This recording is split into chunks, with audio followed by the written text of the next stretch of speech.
नमस्कार दोस्तों। आज हम श्रीमद् भागवत गीता के 14वें अध्याय गुण त्रय विभाग योग का अध्ययन एवं श्रवण करेंगे।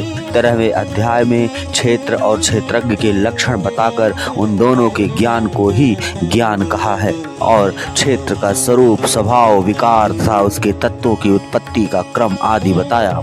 19वें श्लोक से प्रकृति पुरुष के प्रकरण का आरंभ करके तीनों गुणों को प्रकृति में होने वाले ऐसे कहे तथा 21वें श्लोक में यह बात भी बताई कि पुरुष का फिर से अच्छी या अघम योनियों में जन्म पाने का कारण गुणों का संग ही है। अब उस सत्व, रज और तम इन तीनों गुणों के भिन्न भिन्न स्वरूप कौन से हैं, जीवात्मा को शरीर में किस तरह बांधते हैं, कौन से गुण के संग से किस योनि में जन्म होता है, गुणों के छूटने से का उपाय कौन सा है, गुणों से छूटे हुए पुरुष का लक्षण तथा आचरण कैसा होता है, इन सब बातों को जानने की स्वाभाविक ही इच्छा होती है। इसलिए इस विषय को स्पष्ट करने के लिए 14वें अध्याय का आरंभ करते हैं। 13वें अध्याय में वर्णन किए गए ज्ञान को ज्यादा स्पष्टता पूर्वक समझाने के लिए भगवान श्री कृष्ण 14वें अध्याय के पहले 2 श्लोक में ज्ञान का महत्व बताकर फिर से उसका वर्णन करते हैं। श्री भगवान बोले, ज्ञानों में भी अति उत्तम उस परम ज्ञान को मैं फिर कहूँगा जिसको जानकर सब मुनिजन इस संसार से मुक्ति होकर परम सिद्धि को प्राप्त हो गए हैं। इस ज्ञान को आश्रय करके अर्थात धारण करके मेरे स्वरूप को प्राप्त हुए पुरुष सृष्टि के आदि में पुनः उत्पन्न नहीं होते और प्रलय काल में भी व्याकुल नहीं होते। हे अर्जुन, मेरी महत ब्रह्म रूप मूल प्रकृति संपूर्ण भूतों की योनि है अर्थात गर्भाधान का स्थान है और मैं उस योनि में चेतन समुदाय रूप गर्भ को स्थापन करता हूँ। उस जड़ चेतन के संयोग से सब भूतों की उत्पत्ति होती है। हे अर्जुन, नाना प्रकार की सब योनियों में जितनी मूर्तियाँ अर्थात शरीरधारी प्राणी उत्पन्न होते हैं, प्रकृति तो उन सब की गर्भ धारण करने वाली माता है और मैं बीज को स्थापन करने वाला पिता हूँ। हे अर्जुन, सत्वगुण, रजोगुण और तमोगुण ये प्रकृति से उत्पन्न तीनों गुण अविनाशी जीवात्मा को शरीर में बांधते हैं।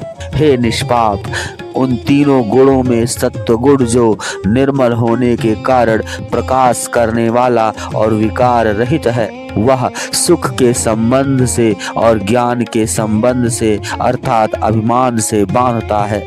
हे अर्जुन, राग रूप रजोगुण को कामना और आसक्ति से उत्पन्न जान।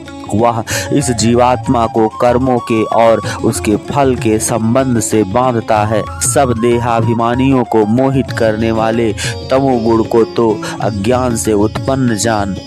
वह इस जीवात्मा को प्रमाद, आलस्य और निद्रा के द्वारा बांधता है।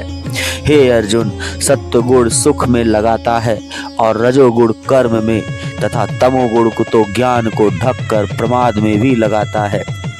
हे अर्जुन, रजोगुण और तमोगुण को दबाकर सत्वगुण और तमोगुण को दबाकर रजोगुण, वैसे ही सत्वगुण और रजोगुण को दबाकर तमोगुण होता है अर्थात बढ़ता है। जिस समय इस देह में तथा अंतःकरण और इंद्रियों में चेतना और विवेक शक्ति उत्पन्न होती है, उस समय ऐसा जानना चाहिए कि सत्वगुण बढ़ा है। हे अर्जुन, रजोगुण के बढ़ने पर लोभ, प्रवृत्ति, स्वार्थ बुद्धि से कर्मों का सकाम भाव से आरंभ, अशांति और विषय भोगों की लालसा ये सब उत्पन्न होते हैं।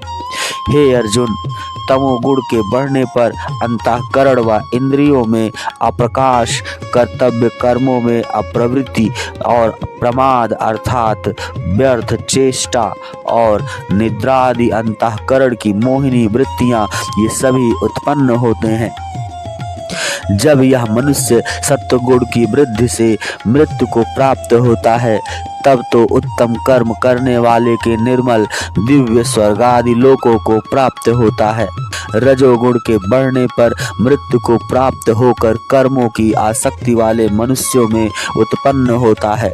तथा तमोगुण के बढ़ने पर मरा हुआ मनुष्य, कीट, पशु और मूढ़ योनियों में जन्म होता है। श्रेष्ठ कर्म का तो सात्विक अर्थात सुख, ज्ञान और वैराग्य आदि निर्मल फल कहा जाता है। राजस कर्म का फल दुख तथा तापस कर्म का फल अज्ञान कहा है। सत्व गुण से ज्ञान उत्पन्न होता है और रजोगुण से निसंदेह लोभ तथा तमोगुण से प्रमाद और मोह उत्पन्न होते हैं और अज्ञान भी होता है। सत्व गुण में स्थित पुरुष स्वर्ग आदि उच्च लोकों को जाते हैं। रजोगुण में स्थित राजस पुरुष मध्य में अर्थात मनुष्य लोक में ही रहते हैं और तमोगुण के कार्य रूप निद्रा, प्रमाद और आलस्य आदि में स्थित तामस पुरुष अधोगति को अर्थात कीट, पशु आदि नीच योनियों को तथा नरकों को प्राप्त होते हैं। जिस समय दृष्टा तीनों गुणों के अतिरिक्त अन्य किसी को करता नहीं देखता और तीनों गुणों से अत्यंत परे सच्चिदानंद घन रूप मुझ परमात्मा को तत्व से जानता है, उस समय वह मेरे स्वरूप को प्राप्त होता है। यह पुरुष शरीर की उत्पत्ति के कारण रूप इन तीनों गुणों को उल्लंघन करके जन्म, मृत्यु, वृद्धावस्था और सब प्रकार के दुखों से मुक्त हुआ परमानंद को प्राप्त होता है। अर्जुन बोले, इन तीनों गुणों से अतीत पुरुष किन किन लक्षणों से युक्त होता है और किस प्रकार के आचरणों वाला होता है, तथा हे प्रभु, मनुष्य किस प्रकार किस उपाय से इन तीनों गुणों से अतीत होता है। श्री भगवान बोले, हे अर्जुन, जो पुरुष सत्व गुण के कार्य रूप प्रकाश को और रजोगुण के कार्य रूप प्रवृत्ति को तथा तमोगुण के कार्य रूप मोह को भी न तो प्रवृत्त होने पर उससे द्वेष करता है और न निवृत्त होने पर उसकी आकांक्षा करता है, जो साक्षी के सदृश स्थित हुआ गुणों के द्वारा विचलित नहीं किया जा सकता और गुण ही गुणों में बरतते हैं, ऐसा समझता हुआ, जो सच्चिदानंद घन परमात्मा में एक ही भाव से स्थित रहता है और उस स्थिति से कभी विचलित नहीं होता, जो निरंतर आत्मभाव में स्थित दुख सुख को समान समझने वाला, मिट्टी, पत्थर और स्वर्ण में समान भाव वाला ज्ञानी, प्रिय तथा अप्रिय को एक सा मानने वाला और अपनी निंदा स्तुति में भी समान भाव वाला है, जो मान और अपमान में सम है, मित्र और वैरी के पक्ष में भी सम है तथा संपूर्ण आरंभों में कर्तापन के अभिमान से रहित है, वह पुरुष गुणातीत कहा जाता है। और जो पुरुष अव्याभिचारी भक्ति योग के द्वारा मुझको निरंतर भजता है, वह भी इन तीनों गुणों को भली भांति लांघ कर सच्चिदानंद घन ब्रह्म को प्राप्त होने के लिए योग्य बन जाता है, क्योंकि उस अविनाशी पर ब्रह्म का और अमृत का तथा नित्य धर्म का और अखंड एक रस आनंद का आश्रय मैं हूँ। इस प्रकार उपनिषद, ब्रह्म विद्या तथा योग शास्त्र रूप श्रीमद् भागवत गीता के श्री कृष्ण अर्जुन संवाद में गुण त्रय विभाग योग नामक 14वां अध्याय संपूर्ण हुआ।